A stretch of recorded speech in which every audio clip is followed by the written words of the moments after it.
If you want to limit it, your rules in their application, countries have sort of two approaches.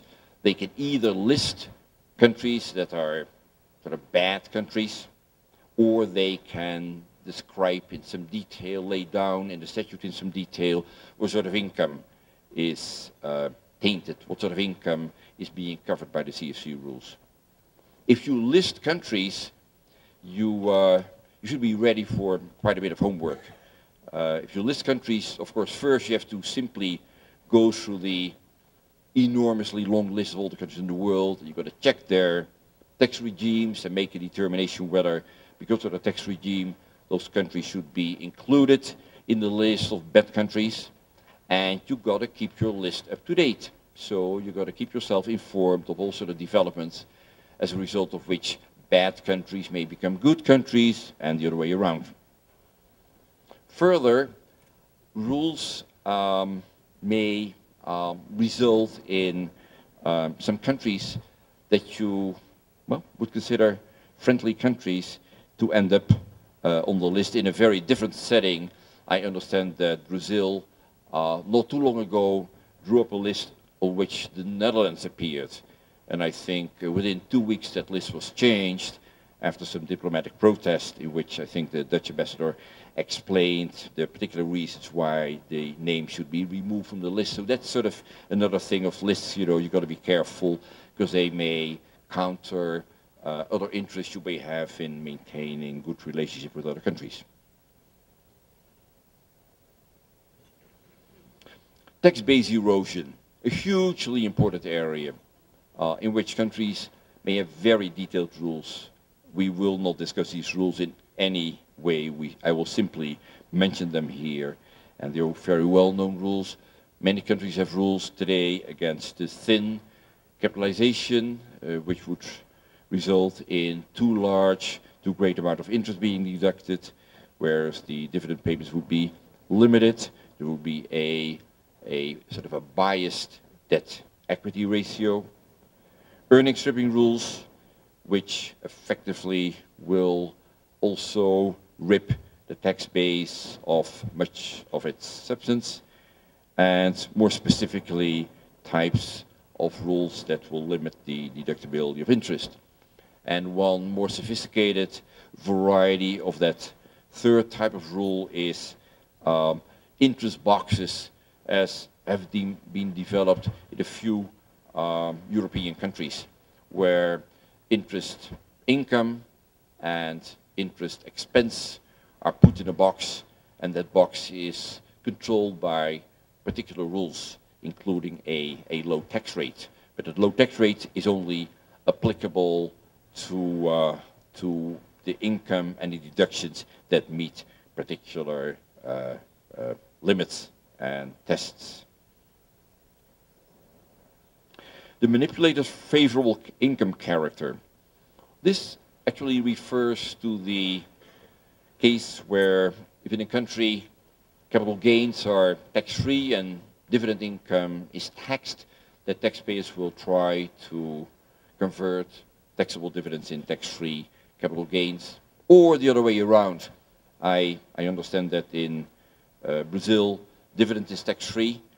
So in such a case, you may try to convert a taxable capital gain into tax-free dividend. So depending on the local circumstances, it will be one way or the other.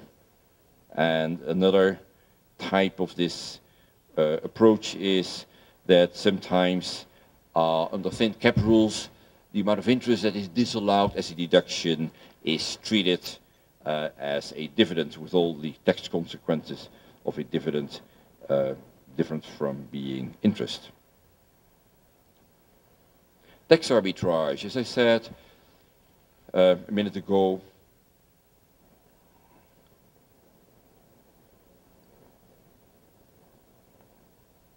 that involves taking advantage of the difference in tax systems to have a deduction under the name of one particular type of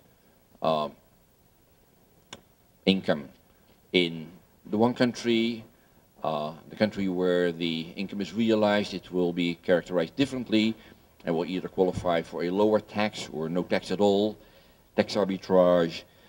Some countries quite courageously, and Denmark is one of them, have put a rule in their books that says that if you engage in tax arbitrage involving hybrid foreign entities or hybrid instruments, Denmark will simply take exactly the same position as a foreign country is taking.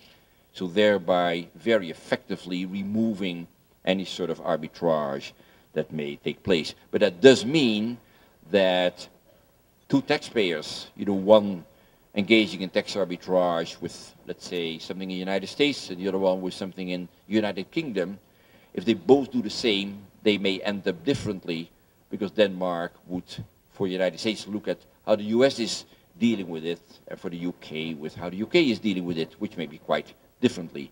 And those two taxpayers will be taxed based on the way that the other country is looking at this particular transaction. I must move on because I'm running out of time. EU tax law. Well, in the first place, you're going to be aware of the fact that within the European Union, we do not have European taxes as such. The European Union does not impose taxes as such. What it does is it tries to harmonize the way in which countries apply their tax systems. Ideally, the European Union should be one single market, and taxation should be as little an obstacle as possible. And there are two ways in which the European Union is trying to accomplish this result. In the first place, through what we call the active harmonization of tax laws. The European Union will issue directives on the basis of which countries have to adjust their tax law to conform that directive. Example, value-added tax. The first directive was issued in 1968. The directive basically offers a sort of a blueprint of a value-added tax system, so that the overall outline, countries are free to fill in the details as long as they stick to the overall outline. This way, all the European Union countries have a value-added tax system that is sufficiently similar to eliminate all disadvantageous cross-border effects.